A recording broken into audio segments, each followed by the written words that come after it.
Bonjour à tous, je suis Maëva Men, naturopathe, et aujourd'hui je vous propose une lecture fonctionnelle des déséquilibres hormonaux féminins centrée sur 4 tableaux que nous rencontrons très souvent en cabinet.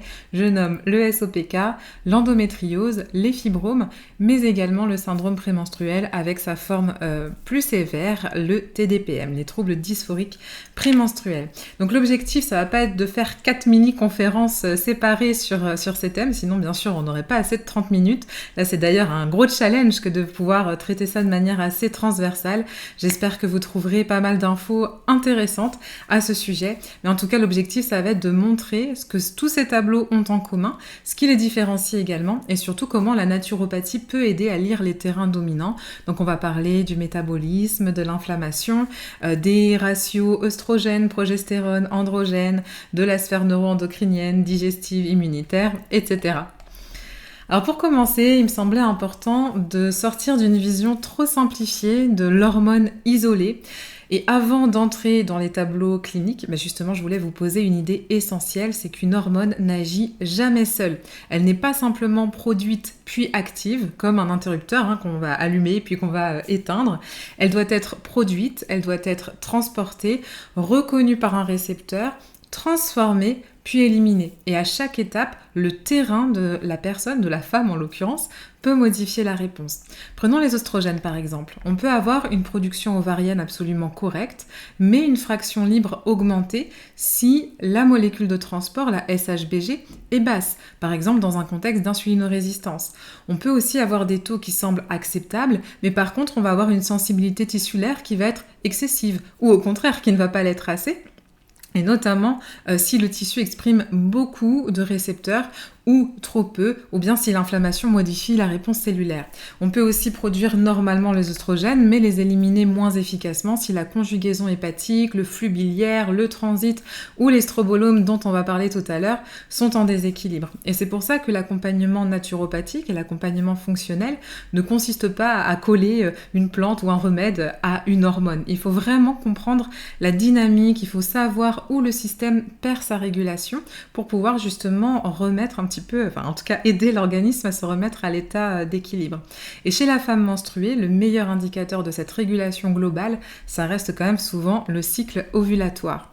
Alors le cycle ovulatoire, il est souvent présenté comme un mécanisme gynécologique, plutôt local, mais en réalité, c'est un indicateur vraiment systémique qui va avoir des interactions avec l'organisme dans son ensemble. Et d'ailleurs, l'ovulation démarre dans le cerveau, avec notamment la pulsatilité de la GnRH, puis la FSH et la LH qui vont stimuler les ovaires et qui vont ensuite fabriquer leurs hormones.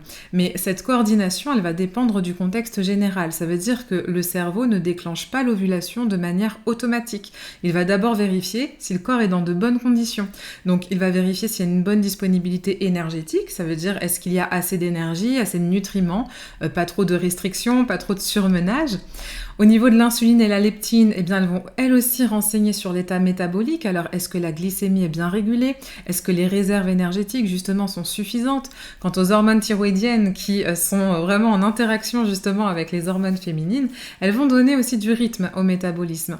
Et quand la thyroïde ralentit, l'axe ovarien peut lui aussi ralentir. Et c'est d'ailleurs l'une des grandes causes d'infertilité ou d'hypofertilité féminine. Bon, ça, c'est un autre sujet, mais en tout cas, c'est intéressant de l'avoir en tête. On peut aussi penser au cortisol qui va nous donner des informations sur le niveau de stress, puisque si le corps est en alerte permanente, il peut mettre la reproduction au second plan. Ce n'est plus dans une logique de survie ou en tout cas d'urgence. Puis enfin, l'inflammation, le sommeil, le système nerveux autonome, ils vont indiquer aussi si le corps est plutôt en sécurité, en récupération ou au contraire en tension chronique. En ce qui concerne les phases, on va donc avoir la phase folliculaire qui va préparer le follicule. Alors quand le stradiol atteint un certain seuil, il y a un rétrocontrôle qui devient positif, ce qui va permettre justement le pic de LH. C'est un petit peu comme si la machine s'emballait pour pouvoir permettre l'ovulation. Et après l'ovulation, le follicule va se transformer en corps jaune pour produire de la progestérone. Et cette progestérone, elle est absolument centrale. Alors pour faire court, parce qu'on pourrait en parler aussi pendant longtemps, elle va moduler les effets prolifératifs des oestrogènes, d'androgène, elle soutient la phase lutéale, elle participe aussi à l'apaisement, on pourrait dire neuropsychique, et elle va influencer la réponse immunitaire. Ça veut dire que quand il y a un déséquilibre au niveau de l'ovulation, ou une ovulation qui n'est pas à 10 sur 10, qui n'est pas optimale, ça ne veut pas forcément dire que ça se situe seulement au niveau de l'ovaire. Ça peut être l'expression justement d'un cerveau qui va recevoir un signal de stress, ou d'un métabolisme qui n'est pas stable, ou d'une inflammation, ou d'un déficit énergétique, enfin bref, de toutes ces choses dont on a déjà parlé, et à partir de là, on va pouvoir justement organiser les troubles hormonaux féminins autour de 4 grands terrains. Donc pour éviter de se disperser, je vous propose déjà une carte de ces 4 terrains. Le premier terrain, c'est le terrain métabolique et androgénique qui nous conduit très souvent vers du SOPK avec l'insuline, la LH, la SHBG et la testostérone libre. Le deuxième terrain, on est plutôt sur un terrain œstrogénique, éventuellement prolifératif, qui va concerner les situations où l'imprégnation œstrogénique, alors qu'elle soit absolue ou relative, on va y revenir un petit peu, et finalement cette imprégnation est mal modulée par la progestérone, elle peut être mal métabolisée ou trop active au niveau des tissus, donc c'est un axe qui est extrêmement important, notamment dans les fibromes, mais aussi tout ce qui va être lié, par exemple, aux congestions, donc ça peut être les SPM congestifs, ça peut être les mastodinies aussi, cette tension mammaire, et puis même certains contextes d'endométriose. Le troisième terrain, il est inflammatoire, donc plutôt d'ordre immunitaire, neuroalgique aussi. Il est absolument central dans l'endométriose, où la douleur ne peut pas être réduite à une question de règles douloureuses, c'est bien plus complexe que ça. Là, on va pouvoir parler de cytokines, de stress oxydatif, de mastocytes, de perméabilité intestinale, de sensibilisation nerveuse, et parfois même de résistance à la progestérone qui vient favoriser un petit peu ce tableau en déséquilibre. Et puis le quatrième terrain, c'est plutôt relié au neuropsychique et au lutéal. Alors c'est celui notamment du SPM, mais surtout du TDPM, où on va retrouver le rôle de la progestérone, de l'allopregnanolone, du GABA, de la sérotonine. On va parler aussi un petit peu de la voie d'équinurénine, on va parler du stress. Mais on va avant tout commencer par la porte métabolique avec le SOPK. Le SOPK, il est souvent présenté comme un trouble ovarien, mais en fait, ce serait sans doute plus pertinent de le lire comme un carrefour métabolique et neuroendocrinien. Et donc, dans de nombreux profils, l'insuline va occuper une place qui est absolument centrale, et on parle beaucoup justement de résistance à l'insuline maintenant, qui fait partie d'un fléau moderne de notre civilisation en tout cas.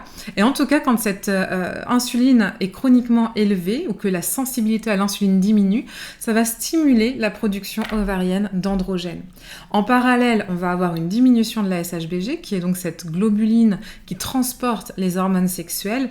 Moins de SHBG, ça signifie plus de testostérone libre, donc plus de signal androgénique au niveau des tissus, avec justement tous les signaux qu'on connaît, notamment dans le SOPK, des cycles qui sont plus longs, donc des ovulations qui sont plutôt irrégulières, de l'acné, de l'hirsutisme, donc avec une pilosité marquée à des endroits où normalement les femmes ne sont pas censées avoir autant justement d'expression pileuse, si je peux m'exprimer ainsi. On peut observer aussi une chute de cheveux, une difficulté à stabiliser le poids, parfois même des fringales sucrées, bon là c'est vraiment en lien avec la glycémie, ou même de la fatigue postprandiale, c'est la même chose. Mais il faut absolument éviter de réduire le SOPK à l'insuline seule. On peut aussi parler par exemple de la thyroïde, on peut parler du stress chronique, de l'inflammation de bas grade, du microbiote bien évidemment, ou encore du sommeil qui peuvent tous renforcer le problème. Ce qui signifie qu'en naturopathie, l'erreur serait de chercher uniquement à réguler les hormones. Et la première question avant toute chose, c'est vraiment quel signal le tissu ovarien reçoit-il ? Si le signal métabolique est brouillé, eh bien l'ovaire va répondre aussi en conséquence. Donc l'idée, ça va pas être de rééquilibrer l'hormone directement forcément, mais plutôt justement de rééquilibrer le terrain pour que la synthèse hormonale et la modulation hormonale se fassent comme il se doit. Alors l'autre grande porte d'entrée, c'est celle des oestrogènes et de la prolifération tissulaire. Et quand on parle d'hyperoestrogénie, il faut être précis parce qu'il peut s'agir d'une hyperoestrogénie absolue avec une production d'œstrogènes qui est réellement augmentée, mais il peut aussi s'agir d'une hyperoestrogénie relative lorsque notamment la progestérone ne module plus suffisamment les effets des oestrogènes. Donc ça veut dire qu'il va y avoir plus d'oestrogène, enfin trop d'oestrogène par rapport à la progestérone, mais parce qu'en fait la progestérone est trop basse. Donc là on est dans une hyperoestrogénie relative. Et ça peut être lié à plusieurs petites choses, par exemple aussi à un défaut de détox hépatique et au contexte intestinal, alors on va en parler juste après. Et puis enfin il peut s'agir également d'une hyperoestrogénie locale ou tissulaire, c'est-à-dire que les taux circulants ne vont pas raconter toute l'histoire parce qu'en fait certains tissus peuvent exprimer davantage d'aromatase ou de récepteurs et répondre de façon excessive, sachant que l'aromatase, c'est justement ce qui va favoriser la conversion des oestrogènes et leur expression.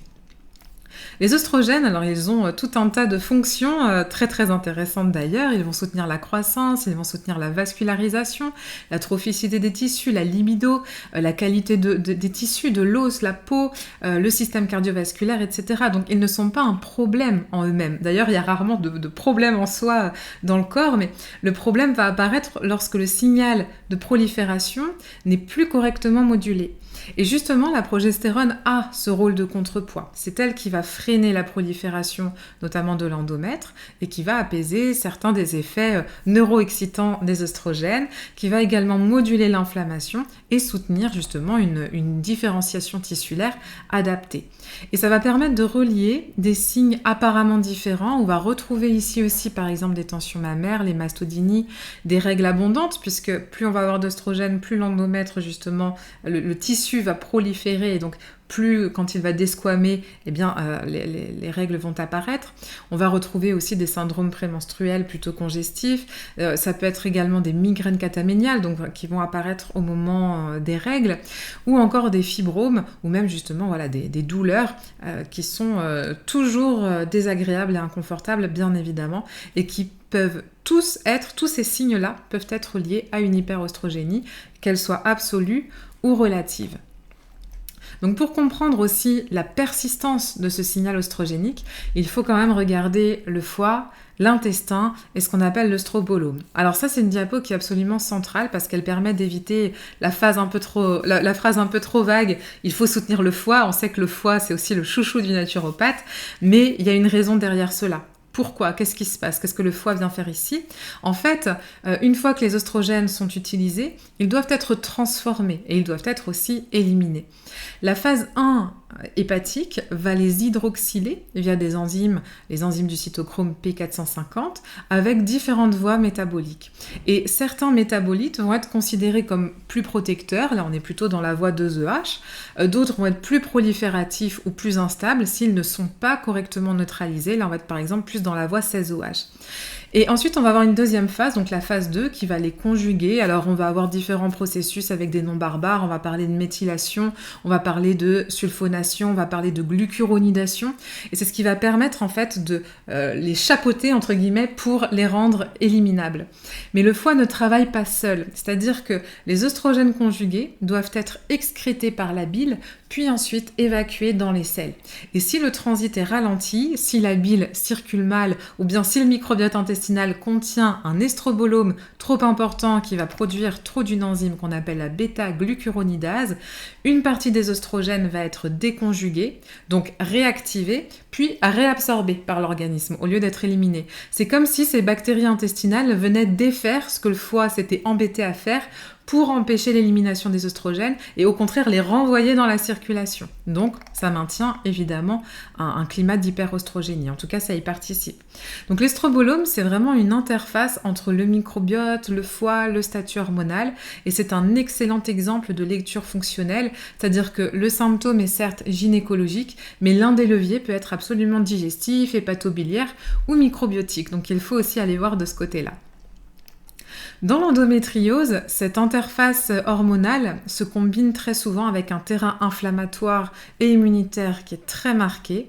Donc c'est donc un super exemple de la limite justement d'une lecture purement hormonale, parce que oui, certes, les lésions répondent aux oestrogènes, oui, les oestrogènes vont stimuler la prolifération et la vascularisation, mais l'endométriose, c'est aussi une pathologie inflammatoire, immunitaire, neuroalgique et tissulaire. Et les lésions vont pouvoir exprimer de l'aromatase, donc cette enzyme qui va favoriser une production locale d'oestrogène, et elles peuvent aussi présenter une résistance relative à la progestérone, ce qui empêche une différenciation correcte des tissus. Et puis sur le plan immunitaire, on va observer différentes anomalies de surveillance avec une implication des cellules NK, les natural killers, des macrophages, des cytokines et parfois une orientation plus inflammatoire avec la voie TH17 qui est d'ailleurs déterminée par le microbiote dont on va parler encore une fois dans ce cadre parce qu'il a aussi sa place. On va aussi pouvoir observer l'activation du NF-κB, la production d'interleukine 1β, de l'interleukine 6, du TNF-alpha, de prostaglandines pro-inflammatoires qui vont justement entretenir la douleur, entretenir l'inflammation et entretenir la progression lésionnelle. Et donc le microbiote va rajouter une couche supplémentaire puisque en cas de dysbiose, ça peut augmenter ce qu'on appelle les endotoxines, les LPS, les lipopolysaccharides. C'est tout à fait la même chose. Ça va venir stimuler des récepteurs qu'on appelle les TLR4, activer notre chef de file de l'inflammation, le NF-κB, et donc la majorer et participer à la douleur. Et c'est d'ailleurs ici que se joue la voie TH17. Donc, cette approche qui consiste aussi à aller voir ce qui se passe du côté du microbiote, à moduler l'inflammation. Donc, il faut voir ce qui agresse l'organisme. Pourquoi l'organisme se met en inflammation? C'est qu'à un moment donné, il se sent agressé.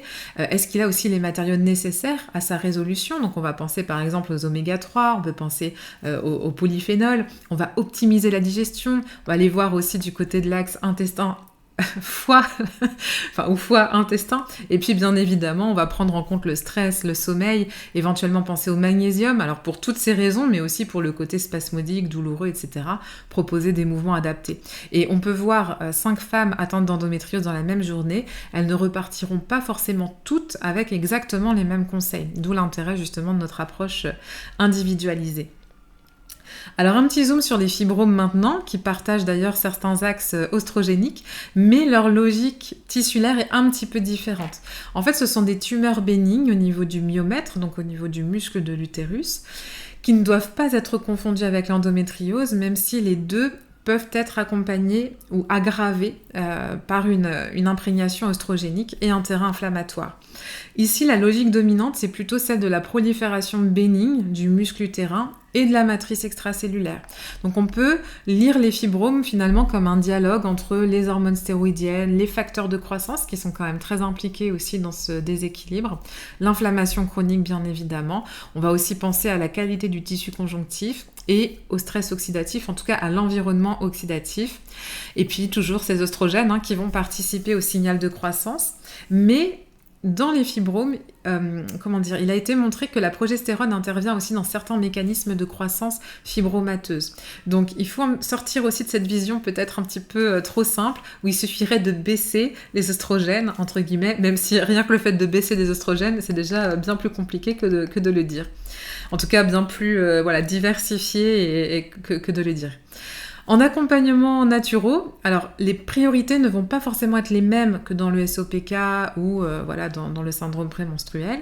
On va s'intéresser tout de même à l'inflammation de bas grade, au statut en vitamine D qui est aussi extrêmement important, mais d'ailleurs je pense que c'est important pour finalement tout ce dont je vous parle aujourd'hui et tant d'autres choses.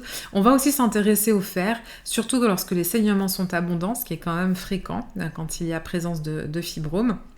Et on pense encore une fois à l'équilibre hépatique et intestinal, à l'apport de polyphénol et d'antioxydants, et comme je vous le disais, à la qualité du tissu conjonctif. Donc la prise de collagène, par exemple, peut être un bon soutien, d'ailleurs, dans ce cadre. Ça ne fera pas tout, bien évidemment, et ça n'empêchera pas une approche de terrain, mais ça peut être intéressant. Et puis, on va éviter aussi tout ce qui favorise les facteurs de croissance et les surcharges que vous connaissez bien en naturopathie de type mucose. On va penser, par exemple, aux produits laitiers. En tout cas, on va aller voir de ce côté-là. Et voilà, on adapte bien évidemment à la personne. Après ces tableaux tissulaires, on va pouvoir revenir au vécu prémenstruel et notamment quand la phase lutéale devient neuropsychiquement difficile. Donc on va parler du SPM et du TDPM qui sont parfois extrêmement banalisés alors qu'ils peuvent être extrêmement invalidant. Donc on va avoir le SPM qui associe souvent des tensions mammaires, parfois de la rétention d'eau, puis des troubles digestifs, un peu plus de fatigue, un peu plus d'irritabilité, on se sent plus vulnérable émotionnellement, des douleurs aussi, ça c'est ce qui revient sans doute le plus souvent. Puis ça peut se manifester aussi par des fringales, des petites compulsions. Le TDPM, là, on est à un niveau supérieur encore de SPM, ça correspond à une forme beaucoup plus sévère, avec un retentissement psychique super important, où on va avoir une anxiété très très développée, une humeur même dépressive, souvent beaucoup de colère, ou en tout cas voilà, beaucoup d'angoisse et de peur, une perte de contrôle émotionnel, des troubles du sommeil, et parfois, voire même souvent, trop souvent en tout cas, des idées noires, mais avec vraiment l'envie d'en finir. Donc c'est très important de le nommer. C'est très important aussi de ne pas le réduire à voilà, oui, bon, elle est sensible avant ses règles. Et d'ailleurs, j'en profite pour rappeler que dire bah oui, elle est en colère, elle doit avoir ses règles, eh bien ça banalise à la fois la colère de la femme, qui peut être tout à fait légitime, j'ai envie de dire peu importe la période, et ça banalise également le mal-être qu'elle peut ressentir à ce moment-là. Mais bref, ça c'est un autre débat. Voilà, je ferme la parenthèse. En tout cas, sur le plan fonctionnel, la phase lutéale va dépendre de la qualité de l'ovulation et du corps jaune. Donc la progestérone et ses métabolites, notamment l'allopregnanolone, vont moduler les récepteurs GABA, qui sont d'ailleurs impliqués dans le bien-être, dans le fait de lâcher prise au niveau mental, même en termes de ressenti, de sécurité intérieure. Mais toutes les femmes ne vont pas répondre de la même manière à ces fluctuations. Et quand on a un terrain avec de l'inflammation, avec du stress oxydatif, avec des carences, ou même sans aller jusque-là, avec des déficits en magnésium, en vitamine B, notamment vitamine B6, en zinc, en vitamine D, en oméga 3, ou avec un microbiote aussi qui peut ne pas être tout à fait équilibré, et bien à ce moment-là, ça va influencer la synthèse et la réception des neurotransmetteurs. Je vous ai mis ici l'exemple du tryptophane. Alors je ne vais pas rentrer dans les détails parce que je ne vais pas avoir le temps et voilà, ça mériterait quand même d'en parler un petit peu plus longuement. Mais il faut savoir que le tryptophane, qui est donc le précurseur de la sérotonine, cette hormone du bien-être et de la sérénité, pour faire très court, quand il y a un terrain inflammatoire, il peut être détourné par le microbiote, notamment vers la voie d'équinurénine, au détriment de la voie sérotoninergique. Ça veut dire qu'on ne fait plus de sérotonine ou on en fait moins. On va plutôt utiliser le tryptophane dans une autre voie qui peut d'ailleurs être en plus plutôt inflammatoire. On parle de neuroinflammation d'ailleurs. Alors si on met ces tableaux côte à côte, eh bien on voit qu'ils partagent quand même des axes communs, mais avec des dominantes assez différentes. Donc cette diapo, c'est vraiment la synthèse du raisonnement. Si on regarde uniquement, entre guillemets, les diagnostics, en tout cas si je peux m'exprimer ainsi, on va avoir 4 entités, on va avoir le SOPK, on va avoir l'endométriose, les fibromes et le SPM ou TDPM. Mais si on regarde les terrains, eh bien on voit que les axes se croisent. Le SOPK va être dominé par le métabolisme et les androgènes, même s'il peut aussi contenir une forte composante inflammatoire. L'endométriose est dominée par l'inflammation, donc par le caractère immunitaire, évidemment par la douleur et les interactions avec les oestrogènes, surtout à un niveau local. Les fibromes vont plutôt être dominés par la prolifération tissulaire, donc la qualité du tissu conjonctif va aussi être extrêmement importante, par les facteurs de croissance, et le SPM et le TDPM vont plutôt être dominés par la qualité de l'ovulation, les variations hormonales, la qualité entre guillemets de la progestérone, mais qui est en lien justement avec cette qualité ovulatoire. Et puis son rapport avec les œstrogènes, l'allopregnanolone, le GABA, la sérotonine, l'inflammation. Et donc le piège, ce serait bien évidemment de proposer une recette par pathologie. La même plante ou le même complément alimentaire ou le même conseil alimentaire, enfin bref, ne va pas correspondre à toutes les femmes avec le même déséquilibre. Donc, alors même si là c'est très très résumé, évidemment on pourrait encore nuancer et encore aller plus loin, je pense que ce qu'il faut retenir, ce qui me semble important, c'est que ce raisonnement naturopathique, ce raisonnement fonctionnel va consister à identifier le terrain dominant, puis à choisir la priorité d'accompagnement. Et on va aller comme ça, par étapes, permettre à l'organisme, en tout cas, faire le maximum pour lui permettre de retrouver son équilibre. Et donc concrètement, ça va nous donner une grille naturopathique de priorisation. Et donc pour rendre cette lecture utile en pratique, cette grille, elle peut être très intéressante. L'idée, comme je vous le disais, ce n'est pas de tout corriger en même temps, c'est vraiment d'identifier l'axe qui entretient le plus le déséquilibre. Par quoi on commence ? Quelle est la plus petite étape qui va permettre d'avoir le maximum d'impact ? Le premier axe, c'est la gestion de la glycémie et de l'insuline. Alors, bien évidemment, on peut aussi proposer des bilans. C'est vrai que je ne suis pas rentrée dans les détails à ce niveau-là, mais on peut très bien demander, par exemple, une mesure de glycémie à jeun, d'insulinémie à jeun, pour pouvoir calculer le HOMA quickie éventuellement, et d'hémoglobine glyquée. Ça permet aussi d'avoir le reflet, justement, de ce qui se passe à ce niveau-là. Donc ce premier axe, il va être prioritaire dans le SOPK, mais on peut aussi y penser dans les terrains inflammatoires ou même dans certains syndromes prémenstruels avec des compulsions, avec de la fatigue, avec de la prise de poids, avec une inflammation de bas grade. Je crois que j'en ai déjà parlé. Donc on va pouvoir par exemple orienter plutôt chrononutrition, orienter vers une charge glycémique adaptée dans l'assiette, une activité physique, la remise en place des rythmes biologiques, qu'ils soient alimentaires ou qu'ils soient liés justement au cycle jour-nuit, et tant d'autres choses que vous connaissez sans doute bien autant que moi. Le deuxième axe, ça va être le foie et l'intestin, qui est un axe majeur dès qu'on parle d'œstrogène, surtout quand justement il y a des difficultés digestives, et surtout quand ces difficultés se manifestent par un ralentissement du transit, par de la dysbiose, par une éventuelle constipation. Pour nous en naturopathie, le fait de ne pas aller à la selle tous les jours est déjà un signe de constipation ou même de symptômes congestifs. Le troisième axe, on va pouvoir parler plutôt d'inflammation et d'immunité. Alors c'est absolument central dans l'endométriose, quand il y a des douleurs, donc c'est aussi central dans le syndrome prémenstruel bien évidemment, mais c'est aussi un axe qui va se manifester dans les fibromes et tout type de vulnérabilité prémenstruelle. Donc vous connaissez déjà les régulateurs de terrain indispensables comme les oméga 3, mais aussi les oméga 6 GLA qu'on va retrouver par exemple dans l'onagre ou la bourrache, la vitamine D, les polyphénols, mais on peut aussi penser par exemple à la micro-immunothérapie qui est un excellent modulateur de l'immunité. Le quatrième axe, là on va plutôt pouvoir s'adresser au système nerveux autonome, on va aller voir du côté de l'axe du stress, du côté du sommeil. Ce n'est pas un axe psychologique au sens réducteur, c'est vraiment un axe neuro-endocrinien qui va avoir une influence sur tout le reste de l'organisme, sur la GnRH, sur le cortisol, sur l'insuline, sur la douleur, sur la gestion de cette douleur, sur la digestion bien évidemment, sur l'immunité. On pourra penser par exemple à la respiration, au magnésium, à tout un tas de techniques justement qu'on a dans notre besace pour pouvoir travailler aussi à ce niveau. On peut penser aux plantes adaptogènes, alors là on n'est même plus sur des plantes hormonales, on est vraiment sur autre chose. On aurait pu aussi y mettre, moi j'aime beaucoup faire ça en cabinet, le lien, la reconnexion avec la féminité, avec le cycle naturel féminin, ce que j'appelle les saisons du cycle. Alors il faudrait encore une fois une autre conférence pour aborder ce point qui est à mon sens aussi passionnant que fondamental, mais c'est vrai que ça aide aussi énormément dans beaucoup d'affections féminines.